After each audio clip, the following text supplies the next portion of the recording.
Dakila naming Ama, Yahuwah, makapangyarihang Diyos ng langit. Nandito po ang iyong mga anak.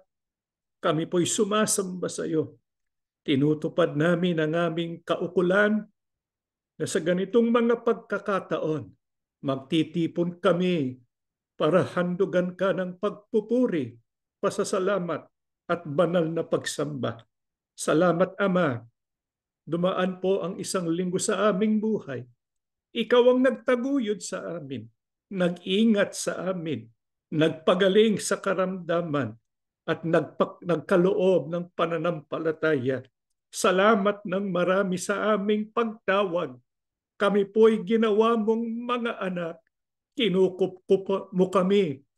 Patuloy mo kaming pinagtsatsagaan sa kabila po ng maraming mga pagkukulang. Bilang mga anak mo, lumalapit kami sa iyo ngayon. Kami po'y nagmamakaawa. Pakipatawad kaming ganap sa lahat ng aming pagkakasala. Akitin mo kami sa tunay na pagsisisi na meron pong bungang kabanalan para kami po ay lalong maging makapagpatuloy sa kaugnayan namin sa iyo. Gagawin namin ang isang pag-aaral, pakibasbasan ng iyong anak na magsasalita at maghahayag ng iyong mga karunungan. Puspusin ang kapangyarihan mo.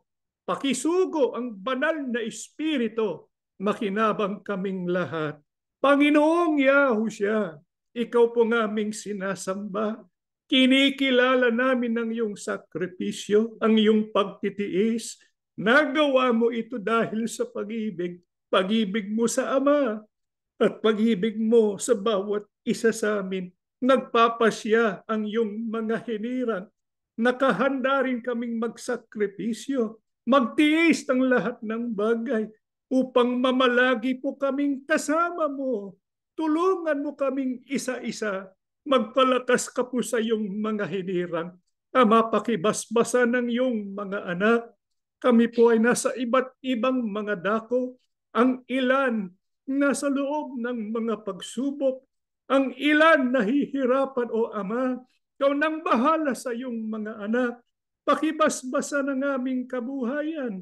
Huwag kang pumayag magmalimos ang ilan sa sino man sa amin. Ipagkaloob ang lahat ng pangangailangan ng bawat sambahayan. Salamat po ng marami sa iyo. Nakapaghahandog kami ng mga abuloy. Pakibasbasa ng abuloy na ito. Magamit sa kinauukulan at patuloy pong alalahanin kami, Ama, dahil nagbibigay kami, di dahil nagbabayad kami sa iyo, kundi ito po'y pagpapahayag ng pagkilala na lahat ng bagay nagmumula sa iyo, maging ang aming buhay at lakas. Kami po'y sumasampalataya, dininig mo ng aming panalangin sa pangalan po ng aming tagapagligtas na si Yahushua HaMashiach. Amen.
Shabbat Shalom, mga mahal na kapatid.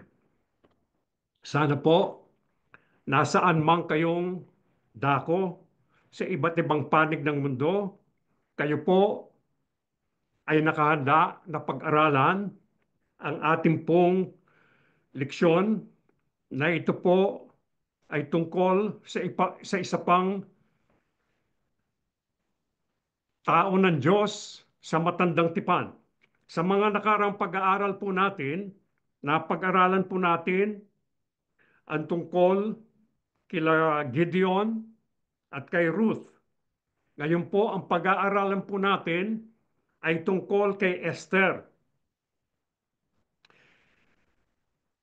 Mga kapatid, naramdaman niyo na ba na kayo ay nalagay sa isang sitwasyon na may higit na dakilang layunin kaysa sa inaakala ninyo?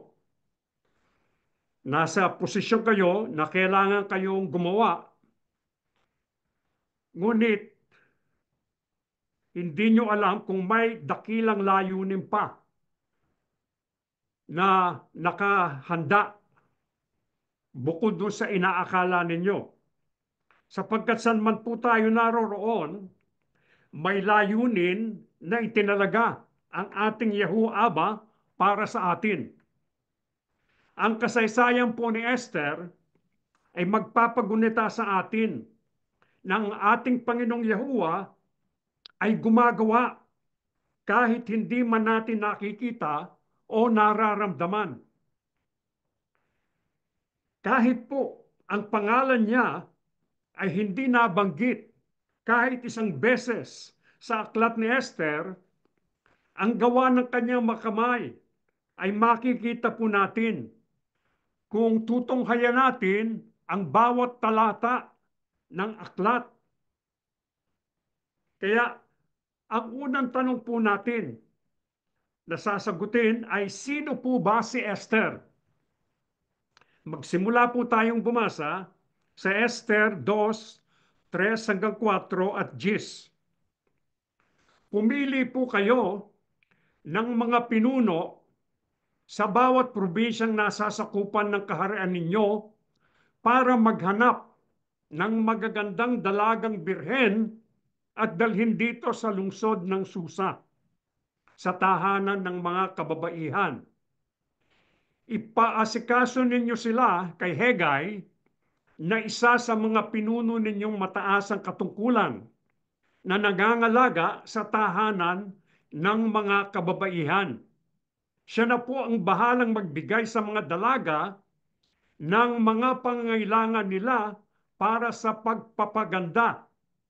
At ang dalaga pong magugustuhan ninyo ay ang siyang ipapalit ninyo kay Vasti bilang reyna. Nagustuhan ng hari ang payong ito, kaya sinunod niya ito. Hindi sinabi ni Esther na isa siyang Hudyo dahil pinagbilinan siya ni Mordecai na huwag itong sasabihin. Ang unang tanong po natin, sino po ba si Esther? Si Esther po ay isang Hudyo, isang ulila galing sa tribo ni Benjamin na namuhay sa Persya kasama ng mga Israelitang nangalat o yung pong tinatawag ng mga exiles pagkatapos ng pagkabihag sa Babylonia. Alam po natin, yung pong Jerusalem at ang Juda ay sinakop ng Babylonia noong 587 BC. Sinakop sila ni Haring Nebuchadnezzar. At sila naman ay pinalaya ni Haring Ciro, also known as Cyrus the Great, noong pong 538 BC. Ngayon, ito pong pangyayaring ito, yung panahon ni Haring Ahasuerus, ay mga petsa 487 BC. Kaya ibig sabihin po, mga 55 years after palayain sila ni Cyrus the Great. Nangyari po ito. Ano po ang sitwasyon sa Persya noong panahon na yon? Nagalit po si Haring Ahasuerus sa kanyang Reyna Vasti dahil hindi ito lumapit ng kanyang ipatawag ito upang ipakilala sa mga kaibigan ng hari. Noong pong panahon na yon, nagkaroon ng parang kasayahan ang hari at ang yung mga kaibigan niya. Kaya pinatawag niya si Reyna Basti sapagkat natutuwa siya, gusto niyang ipakilala doon sa kanyang mga kaibigan. Ngunit ano po ang ginawa? Hindi po lumapit. Hindi po lumapit, kaya nagalit siya. At ang naipas siya ay papalitan si Reyna Basti. Kaya ano po ang ginawa ng hari? Inutusan niya ang kanyang mga pinuno ng mga probinsyang nasa sakupan niya upang pumili ng magagandang dalagang birhen at dalhin sa lungsod ng Susa. Sino po ang nakabilang sa mga magagandang dalagang dinala sa Susa? Si Esther po. Kaya sa Susa, sa kaharian ng si Haring Ahasuerus, magkakaroon po ng beauty pageant na ang premyo po ay ang pagiging reyna ng Persya. Papalitan si Basti. At ang tanging judge o hukom pipili ng mananalo ay si Haring Ahasuerus. Ano po ang pinagbili ni Mordecai kay Esther? Na huwag niyang sabihin ang kanyang pagiging Hudyo at ang kanyang angkan o mga kamag-anak. Sino po ba si Mordecai? Siya po ay pinsan ni Esther na umampon sa kanya. Bagamat hindi po sinasabi, malamang po si Mordecai ay malaki ang tanda kay Esther. Kaya inampun siya para bang naging anak na ni Mordecai si Esther. Ano po nangyari nang makita si Esther ni Haring Ahasuerus? Pagpatuloy po natin sa Esther pa rin, 2:16 hanggang 17. Sa gayoy dinala si Esther sa Haring Ahasuerus sa loob ng kanyang bahay-hari ng ikasampung buwan na siyang buwan ng Tebeth ng ikapitong taon ng kanyang paghahari. At sininta ng hari si Esther ng higit kaysa lahat ng babae. At siya'y nilingap at minahal na higit kaysa sa lahat ng dalaga na anupat kanyang ipinutong ang putong na pagkareyna sa kanyang ulo at ginawa siyang reyna na kahalili ni Basti. Ano po ang nangyari nang makita si Esther ng Haring Ahasuerus? Si Haring Ahasuerus po ay nabighani kay Esther dahil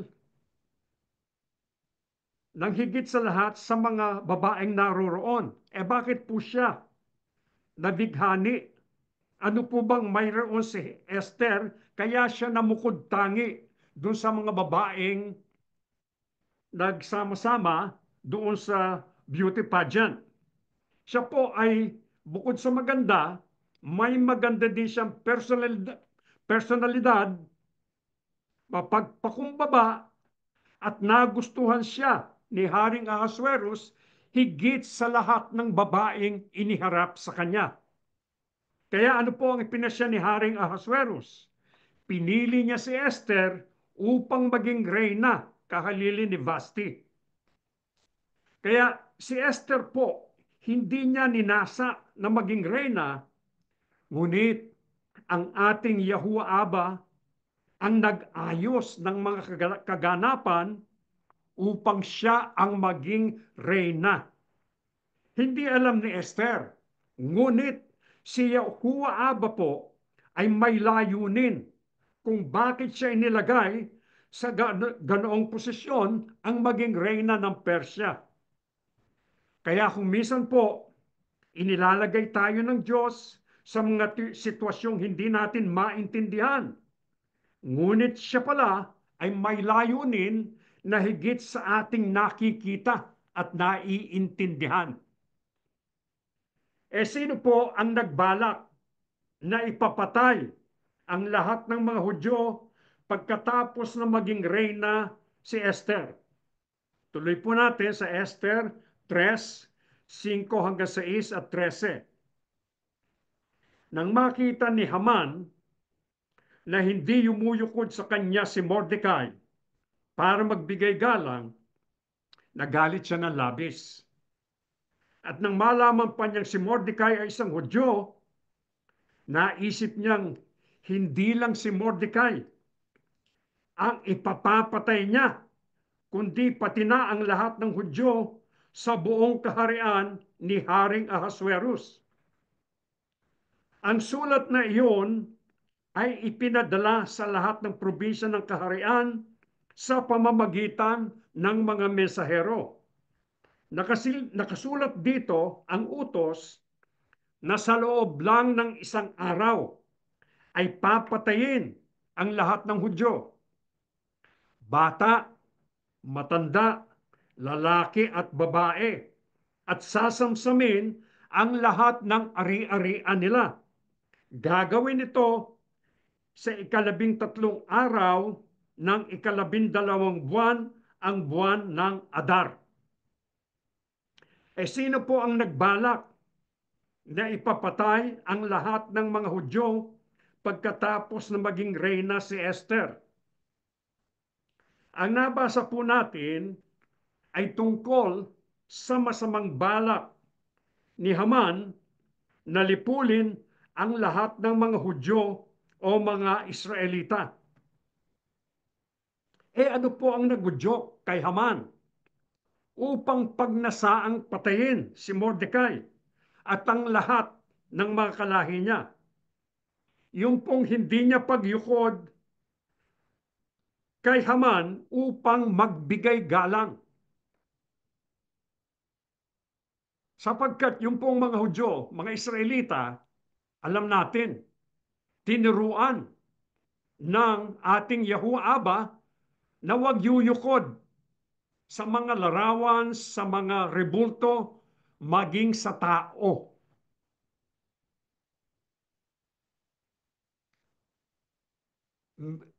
Ang nakalulungkot, marami pong mga pangkating relihiyon ngayon ang humihingi na ang lahat ng kanilang mga miyembro, halimbawa, magmamano sila, yuyukod sila doon sa kanilang mga pare, sa kanilang papa, sa kanilang executive minister. Makikita ninyo pagkatapos mga CY executive minister, yung pong mga kasama niya sa tribuna, luluhod na at magmamano doon sa executive minister. Si Mordecai po, hindi niya ginawa yung ganyan. Hindi siya yumukod kay Haman. Kaya ano pong ginawa ni Haman? Pinagnasaan niyang patayin si Mordecai.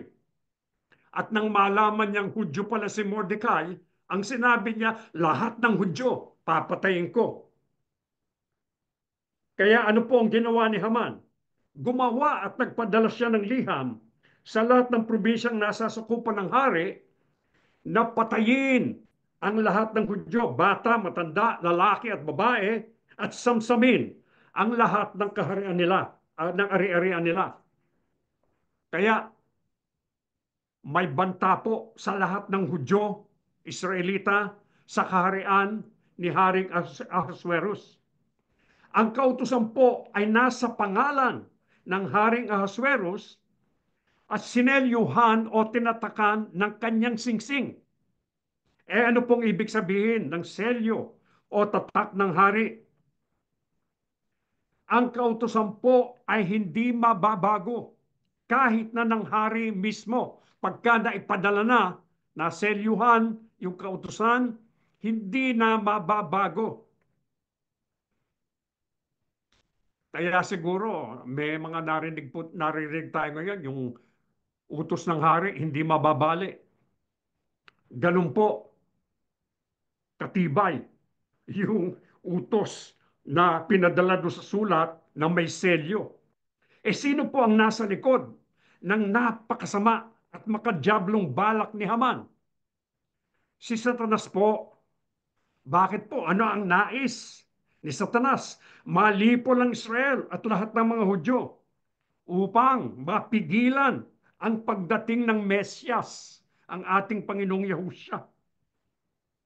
Kaya ang kaaway po ay patuloy na nagnanasang wasakin yung mga tao ng ating Yahuwah Aba. Ngunit si Yahuwah ay laging gumagawa sa likod ng mga eksena. Kaya meron pong tinatawag na spiritual warfare going on. Si Satanas, gumagawa siya kasangkapan yung mga tao.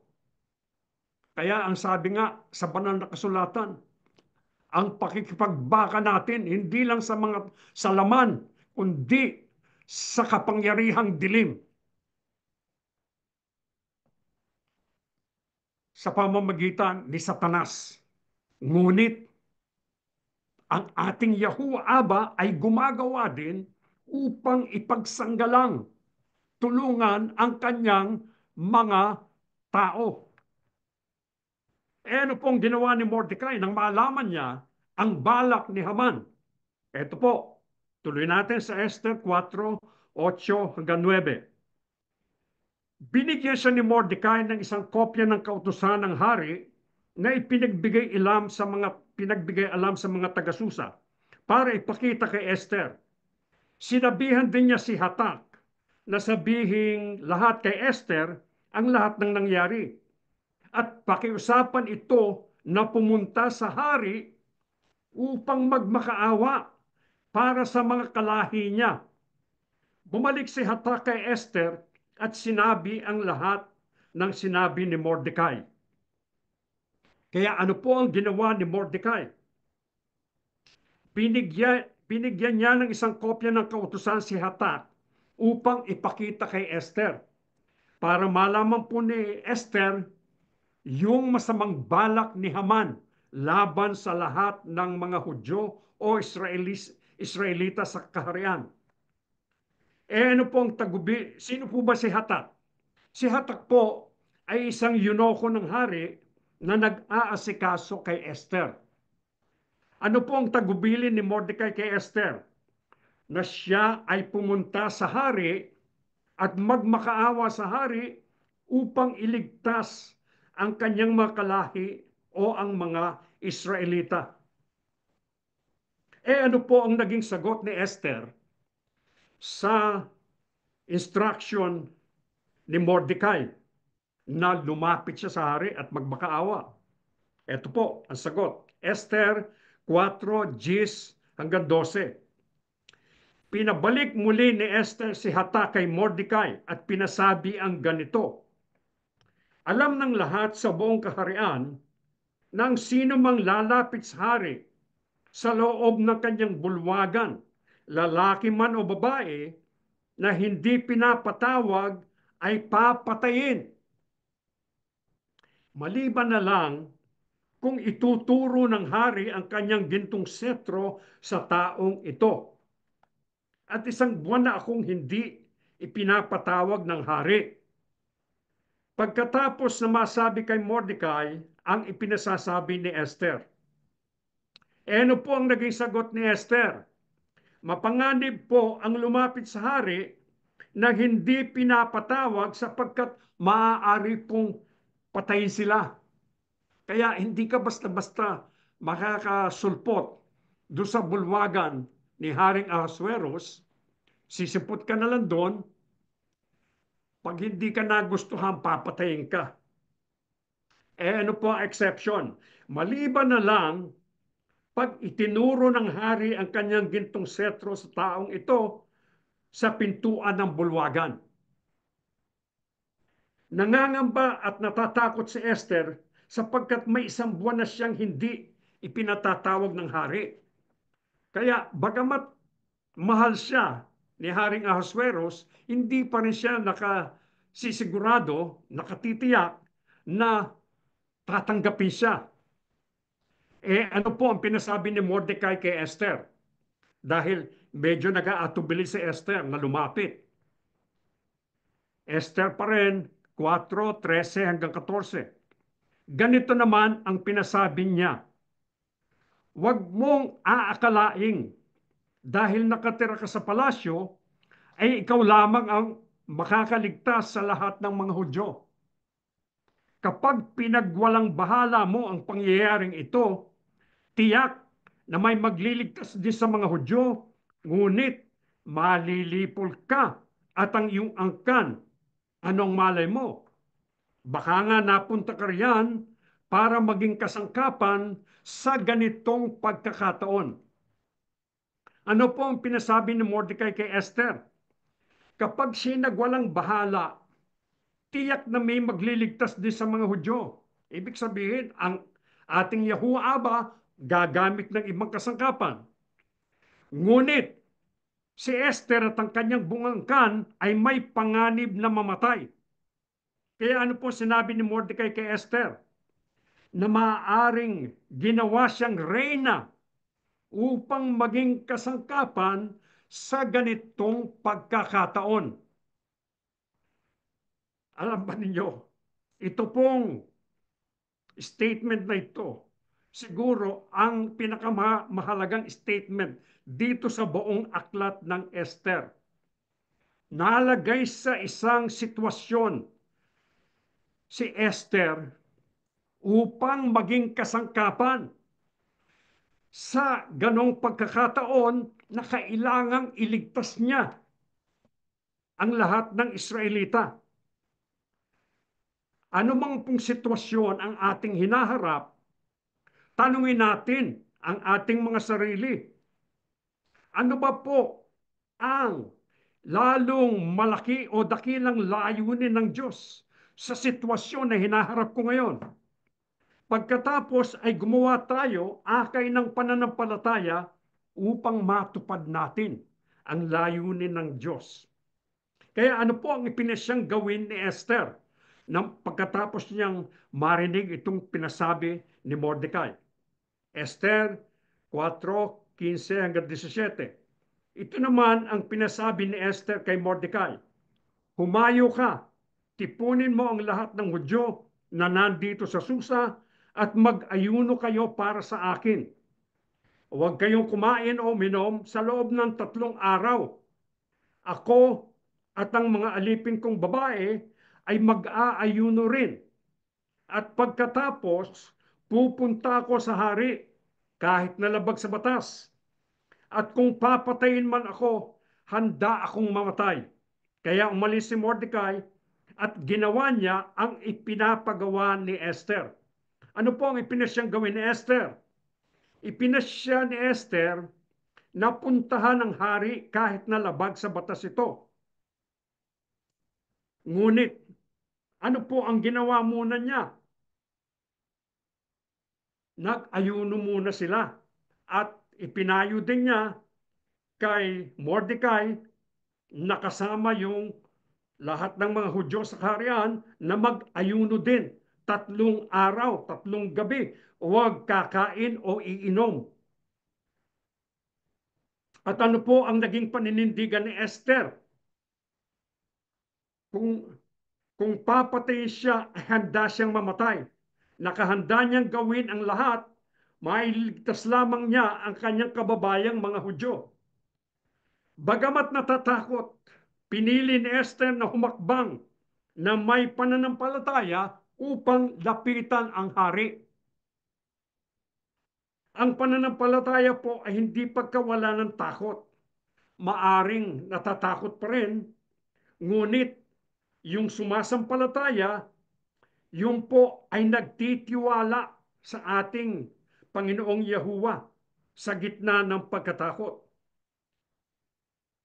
Kaya ano po ang kanyang ginawa at hiniling na gawin din ng mga Hudyo? Sila'y mag-ayuno upang maipakita nila ang kanilang pagtitiwala kay Yahuwah.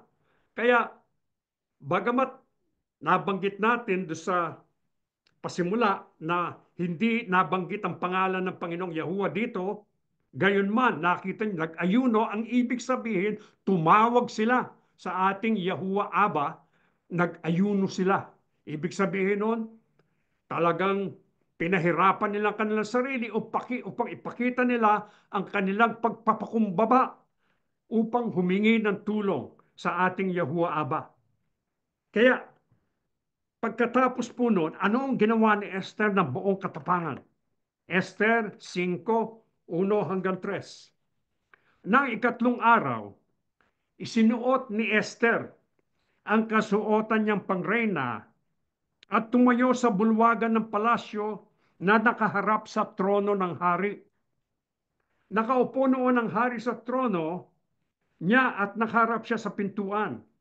Nang makita niya si Reyna Esther, tuwang-tuwa siya at itinuro niya rito ang kanyang gintong setro. Kaya lumapit si Esther at hinipo ang dulo ng setro.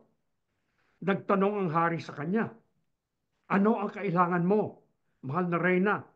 Sabihin mo at ibibigay ko sa iyo kahit ang kalahati ng kaharian ko.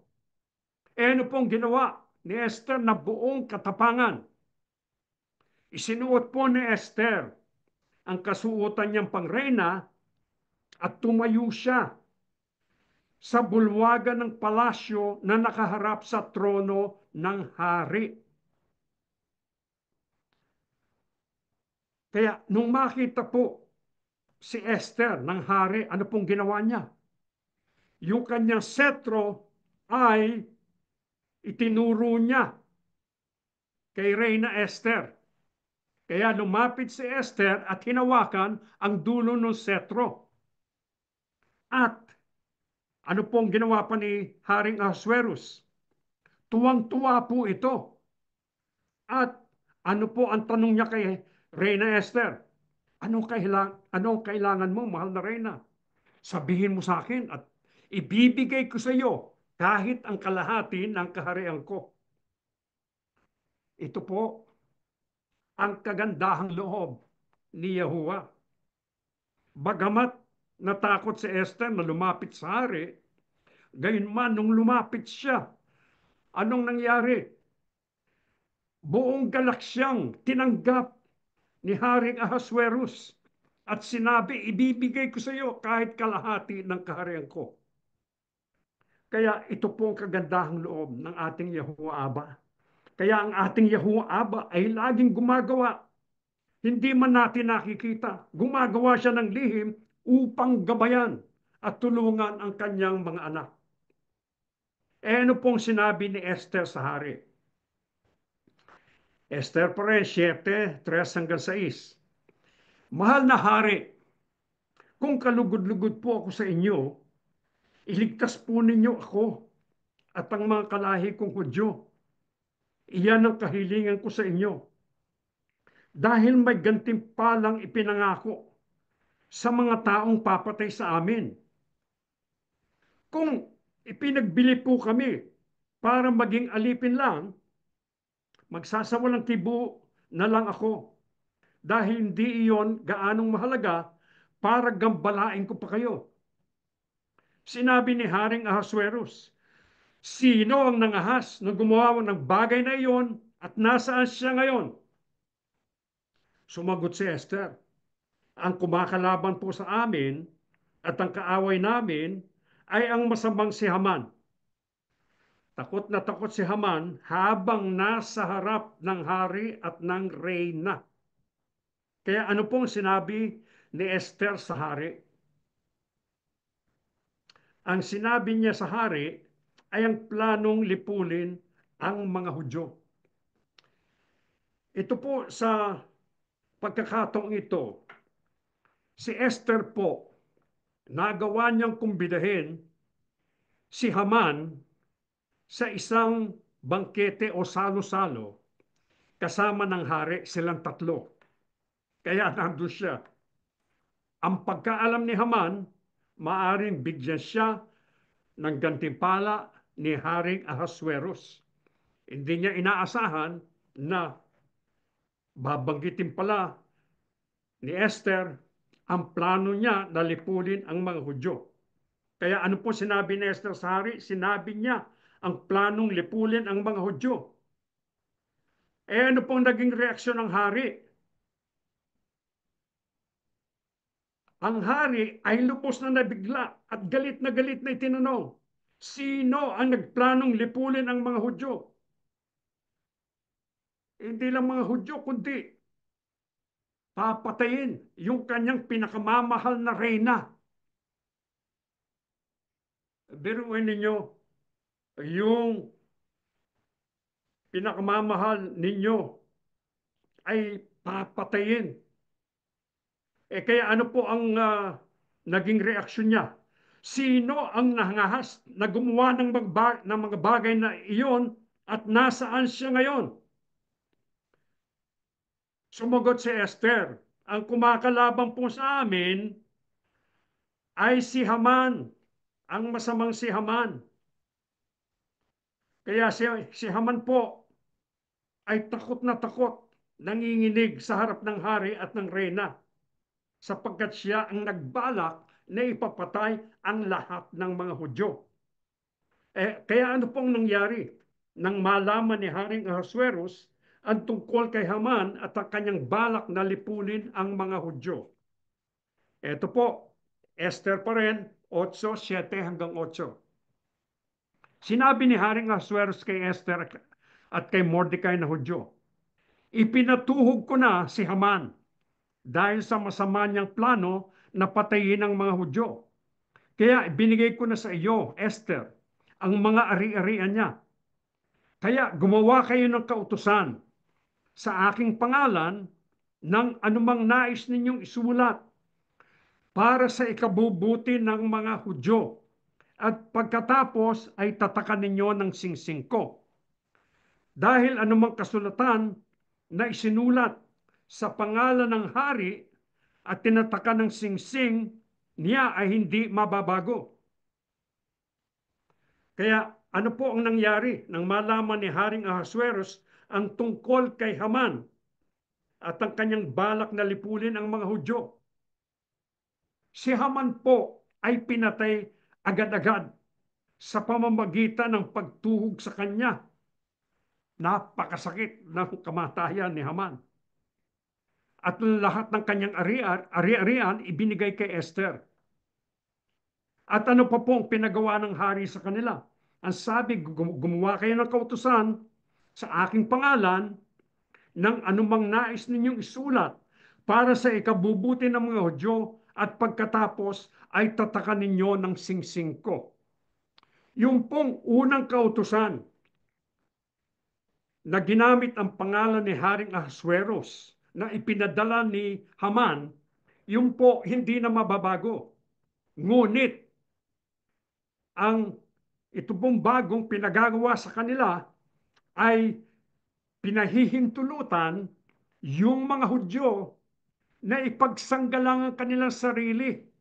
Ibig sabihin nung kung may magbabalak na patayin sila, lumaban sila at patayin yung nagbabalak ng masama sa kanila. Yun po ang pinagagawa sa kanila ni Haring Ahasuerus. Kaya ano pong nangyari sa Israel? Ito po, Esther 9:1-2. Dumating ang ikalabintatlong araw ng ikalabindalawang buwan ng Adar. Itong araw na ipapatupad ang kautusan ng hari. Sa araw na ito, inakala ng mga kalaban ng mga Hudyo na lubusan na nilang malilipol ang mga Hudyo. Pero kabaligtaran ang nangyari dahil sila ang nalipol ng mga Hudyo. Nang araw na iyon, nagtipon ng mga Hudyo sa kani-kanilang mga lungsod at probinsya na sakop ni Haring Ahasuerus para patayin ang sinumang mangahas na sumalakay sa kanila. Pero wala namang nangahas dahil takot sa kanila ang mga tao. Kaya ano pong nangyari sa Israel? Sa araw na itinakda ng mga kaaway na lipulin sila, sa halip ang nalipol ay yung kaaway ng mga Hudyo. Ang mga Hudyo ay napailalim sa pagbabanta sa kanilang buhay. Ay sila po ay nagtagumpay at binigyan ng karangalan ng hari. Sa halip na malipol, ano po nangyari? Nagtagumpay sila. Bakit po? Si Yahuwah po ang Panginoon ng pagbabago o ng pagbabaligtad. Ano po? Nababago niya ang mga pangyayari na babaligtad niya ang kahihinatnan upang ang tiyak na pagkabigo at pagkapahamak ay mababago, mapapalitan ng pagtatagumpay at kaligtasan. Yan po ang kayang gawin ng ating Yahuwah Aba.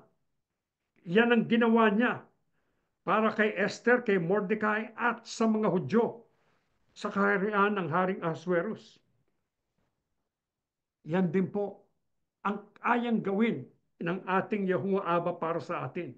Kaya kahit gaano po kasama ang sitwasyon, kayang-kayang baguhin, baligtarin ng Panginoong Yahuwah ang magiging kahihinatnan ng mga pangyayari.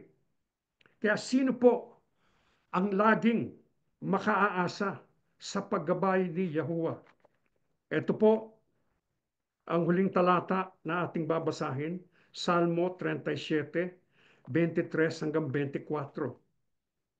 Ginagabayan ni Yahuwah ang bawat hakbang ng taong matuwid, na ang buhay ay nakakalugod sa kanya. Matisod man siya hindi mabubuwal dahil hinahawakan siya ni Yahuwah. Sino po ang laging makaaasa sa paggabay ni Yahuwah? Yung pong taong matuwid na namumuhay ng kalugod-lugod sa Diyos. Ano po ang kayang gawin ng Diyos para sa kanila? Ang sabi po sa talata, matisod man sila, hindi sila mabubuwal dahil hahawakan sila ng Panginoong Yahuwah. Katulad po ng mga lingkod ng Diyos sa matandang tipan na sila Esther at Mordecai, na gumawa ng mabuti upang iligtas ang kanilang mga kababayan na nabingit sa kanilang mga buhay o panganib. Ngunit hinawakan sila ng ating Yahuwah Aba. Ano po ang kanilang ginawa? Umasa sila at nagtiwala sa ating Yahuwah Aba. Ginamit ni Esther yung kanyang posisyon. Gaya ng ating nabanggit kanina, ang pinakamahalagang matututuhan natin sa ating pinag-aralan ay nasa anumang sitwasyon tayo. Kailangan makita natin ano ba ang nais ipagawa sa akin ng ating Yahuwah Aba. Tayo po ba ngayon ay nasa posisyon na may ipinagagawa sa atin ng ating Yahuwah Aba na maaring hindi pa natin nakikita na higit na mahalaga doon sa mga naiisip natin? Meron po. Bakit po tayo'y natawag sa Assembly of Yahushua? Nalaman natin ang banal na katotohanan na ang dapat nating sambahin at paglingkuran ay ang ating Yahushua HaMashiach lamang at ang ating Yahuwah Aba. Nang tanging daan patungo sa Ama ay ang Panginoong Yahushua. Kaya tayo po, ano pong pananagutan natin? Bakit tayo inilagay sa ganong posisyon upang gawin natin ang alin po?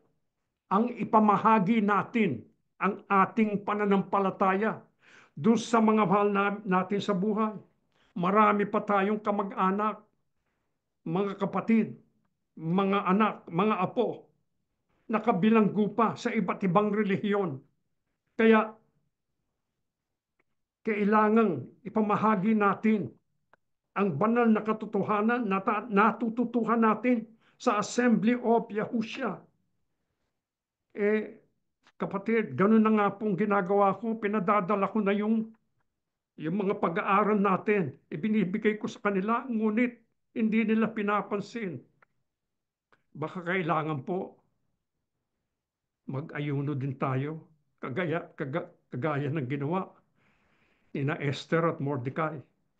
Siguro ganun ang gawin natin upang maipakita natin sa ating Yahuwah Aba na tayo'y talagang sincero sa ating pagnanasa na matawag ang ating mga mahal sa buhay sa assembly upang makasama natin na magmana ng kanyang mga pangako. Kaya tayo po, ang dapat nating gawin, umasa tayo at magtiwala tayo sa ating Yahuwah Aba na ginawa ni na Esther at Mordecai. Tumayo na po tayo, mga mahal na kapatid. O dakilang Panginoong Yahuwah Aba, maraming salamat po, o dakila naming Diyos. Minsan pa'y tinuruan mo kami ng iyong banal na katotohanan na madalas inilalagay mo kami sa isang posisyon upang gawin namin ang mga bagay na higit na may dakilang layunin. O dakila naming Aba, sana po'y matutuhan namin ang iyong nais na gawin namin. Ang banal na layunin mo para sa amin na alam namin ay ang maipamahagi namin ang aming pananampalataya sa amin pong mga mahal sa buhay, sa lahat ng nilalang sa aming mga kaibigan, upang sila man magkaroon ng pagkakataon, makasama namin, pupurit maglilingkod sa iyo at sa iyong bugtong na anak. O dakila naming Diyos, patuloy kang maawa sa amin. Alam mo, nang marami sa amin nagdaranas ng matitinding kapighatian sa buhay. May mga anak ka na may mabibigat na karamdaman. O dakila naming Diyos, pakiunat mo ang iyong mapagpalang kamay. Hawakan mo ang bawat isa sa amin. Pagalingin mo po ang iyong mga anak upang patuloy po kami nakasasamba, nakapaglilingkod sa iyong banal na pangalang Yahuwah Aba. Ang mga naghihikahos sa buhay, ang mga nawala ng hanap buhay, o dakila naming Diyos, o ang nagsasalat, o dakila naming Aba, mula sa iyong kayamanan na hindi nauubos, ibuhos mo sana ang mga pagpapala sa iyong mga anak. At ang mga anak mong nagdaranas ng matitinding suliranin at kapighatian sa buhay, o dakila naming Aba, ibigay mo sana ang solusyon. Samahan mo kami, o dakila naming Diyos, sapagkat kung kasama ka namin, wala kaming hindi mapapagtagumpayan. Lahat, anumang pagsubok ang dumating sa aming buhay, hindi po kami matatakot. Kung kapiling ka namin, mapapagtagumpayan namin ang lahat. Makakapagpatuloy kami nakasasamba, nakapaglilingkod sa iyong banal na pangalang Yahuwah Aba. O dakilang Panginoong Yahushua, ikaw po ang luklukan ng mga biyaya, ang amin pong tanging tagapamagitan sa Ama. Ikaw po ang aming hari at ang amin pong tagapagligtas. Bagamat ikaw ang aming hari, noong unang pagdating mo dito sa mundo, nagtiis ka ng matinding hirap. Nagsilbi ka sa maraming mga tao. Pinagaling mo ang may sakit. Binigyan mo ng paningin ng mga bulag. Pinalakad mo ang mga lumpo. Nakapagsalita ang mga pipi. Ang maketongin nalinis sila, o dakilang Panginoong Yahushua. Sa iyong pagbabalik, o dakilang Panginoon, sa araw na bababa ka na mula sa langit, kaming lahat na tinawag mo sa assembly, kasama ng aming mga mahal sa buhay na wala pa ngayon, sana'y tawagin mo rin sila. Maging karapat dapat po kaming makasalubong sa iyo upang makasama mo sa iyong pagbabalik, na ikaw ay babalik na haring mandirigma upang sakupin ang buong mundo. Ikaw maging hari ng mga hari at Panginoon ng mga Panginoon. Isama mo kami upang kasama mong maghari sa millennial kingdom.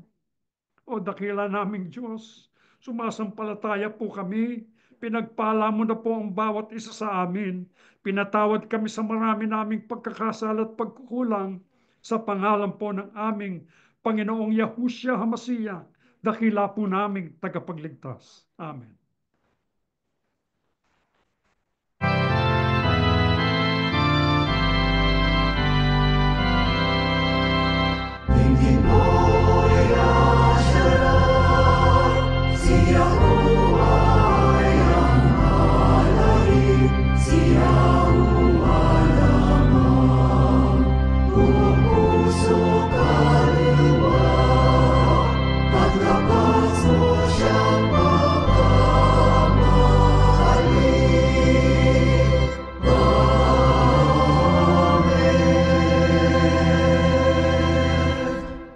Ang walang malo na pag-ibig at masaganang awa ni Yahuwah Abba, ang biyaya at kapangyarihan ni Yahushua HaMashiach, at ang laging pagsama ng banal na Espiritu ay sumaatin ngayon at magpakailanman.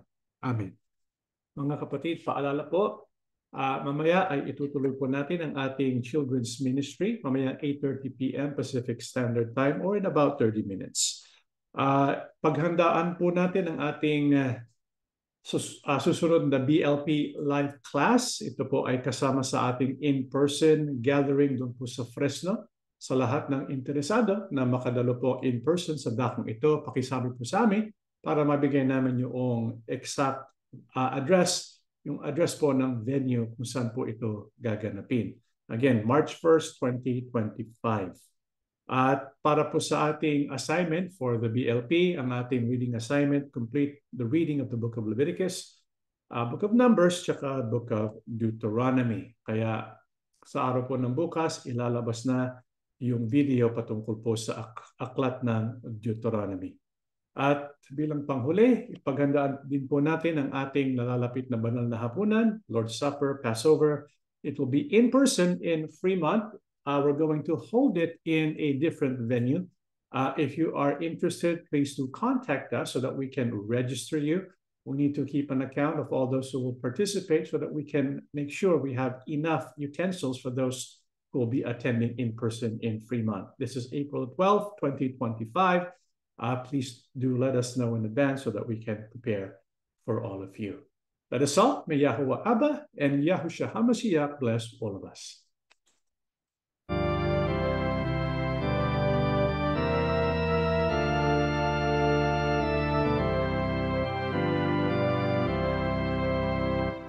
Halina't kay Yahusha'y sumunod, at kami na magkaligaran.